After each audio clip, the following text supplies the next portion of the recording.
Hey guys, আজকে আবার চলে এসেছি আপনাদের সামনে একটি নতুন ট্রেন্ডিং ভিডিও নিয়ে। তো ভিডিওটি হলো একটি সমালোচনামূলক ভিডিও। তার আগে আমি ছোট্ট করে একটু বলে দিই, আমি বিশ্বজিৎ আর আপনারা দেখছেন আমার ইউটিউব চ্যানেল মোটিভেশনাল ইন্সপিরেশন। তো আমি আজকে আপনাদের একটি সুন্দর দৃশ্য দেখাতে চলেছি, যেগুলি আপনারাও খুবই কম বেশি ইউটিউব বা ফেসবুকে দেখে থাকেন। তো চলুন সেই দৃশ্যটি কি দেখা যাক।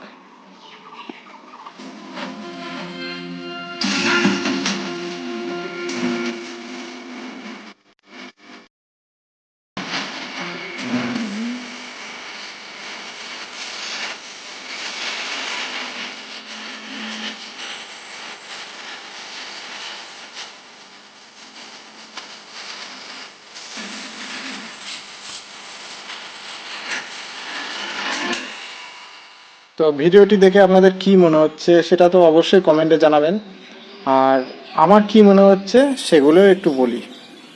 তো ভিডিওতে আপনি দেখতে পাচ্ছেন যে ওপেন মিডিয়াতে তার হাজবেন্ড তার পেটে রং মাখিয়ে দিচ্ছে, ব্যাস এইটুকুনি। এই মেয়েটিকে হয়তো সবাই কম বেশি চিনে থাকতে পারেন, ফেসবুকে বা ইউটিউবে অনেকটাই ভাইরাল এখন। তো এই মেয়েটির চরিত্র এতটাই খারাপ যে এখন, আগে তো সে কোনো রকম একা একা ভিডিও করতো, কিন্তু এখন তার হাজবেন্ডকে দিয়ে ভিডিও করাচ্ছে। আর তার থেকেও চরিত্র খারাপ হচ্ছে তার হাজবেন্ডের, কেননা তার হাজবেন্ডই তার পেটে রং মাখিয়ে দিচ্ছে ওপেন মিডিয়াতে। তাহলে আপনারা বুঝতে পারছেন এখানে যে আমাদের সমাজটা কিভাবে নষ্ট হচ্ছে। কারণ তাদের হাজবেন্ডরা হয়তো মনে করছে যে এর থেকে কোনো বেস্ট উপায় নেই পয়সা কামানোর, তাই তাদের ওয়াইফদের বাইজি নাচ দেখিয়ে সেই পয়সাতে তারা খাওয়া দাওয়া করছে ভালো মন্দ। আর এগুলোর জন্য তাদের হাজবেন্ডরা প্রচুর পরিমাণে সাপোর্টও করছে তাদের ওয়াইফকে। আর সব থেকে নিন্দনীয় ও লজ্জাজনক কথা, এর থেকে আর বেশি কি হতে পারে? আপনারাই সেটা বিচার করে দেখবেন। তো এখানে আমার মন্তব্য কি একটু শুনে রাখেন।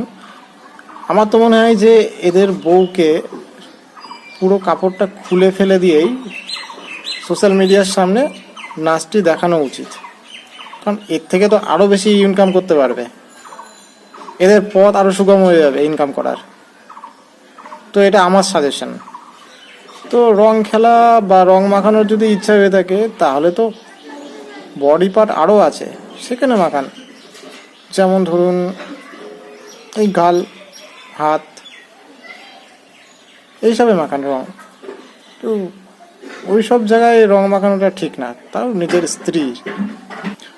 ন্যূনতম যদি সম্মান বেঁচে থাকে তাহলে ওইসব কাজ কখনোই করবেন না।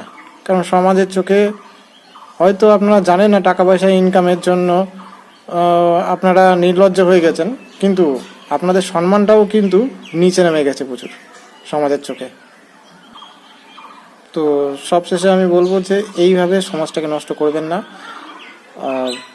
সমাজে আরও ভালো কিছু করার চেষ্টা করুন। তো সর্বশেষে বলবো, আপনারা সমাজটাকে এইভাবে নষ্ট করেন না, কারণ ভবিষ্যৎ প্রজন্ম এখনও বাকি আছে। কারণ আপনাদের দেখে এখনকার প্রজন্মের ছেলেমেয়েরা এগুলো শিখবে এবং ভবিষ্যতে সেটা আরও বেড়ে যাবে। তবে প্রত্যেকটা হাজব্যান্ডের আমি একটি কথা বলবো, যে আপনাদের স্ত্রী হচ্ছে সম্মানের অধিকারী, তাদেরকে সম্মান দিন, তাদেরকে দিয়ে সম্মানজনক কাজ করান। বেকার বিশৃঙ্খলা পরিবেশ তৈরি করবেন না। যতটা পারবেন সমাজকে কুলুষিত মুক্ত করুন, এর থেকে বেশি কিছু আমি বলবো না। আমার ভিডিওটা যদি ভালো লাগে তাহলে অবশ্যই লাইক, কমেন্ট আর শেয়ার করে দেবেন, আর সাবস্ক্রাইব তো অবশ্যই করবেন এবং আমার সঙ্গে জুড়ে থাকুন। নমস্কার।